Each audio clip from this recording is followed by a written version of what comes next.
अस्सलामुअलैकुम नाज़रीन, PC world news से टिड्डी दल के हवाले से अहम रिपोर्ट लिए मैं हूं रिदा सिंधु। टिड्डी दल लश्कर की सूरत में फिजा से हमला आवर होता है।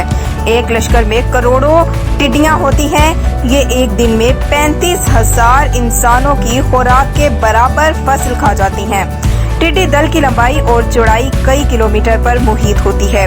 टिड्डी दल मशरिक़े वस्ता से ईरान के रास्ते पाकिस्तान में दाखिल हुआ, फिर मौसम सरमा में गैर मौसमी बारिशों के बाइस वापस ना जा पाया। सहराओं में अफजाइश के बाद उसने जरखेज इलाकों का रुख किया। टिड्डी दल इस वक्त पाकिस्तान के 60 अजला में मौजूद है, मगर सहराई इलाकों में टिड्डियों की नस्ल जारी है। रमा और आइंदा माह अफ्रीका और ईरान से टिड्डियों के मजीद लश्कर आने का खतरा है। ऐसे में सबसे पहले खरीफ की फसल को टिड्डियों से बचाना होगा।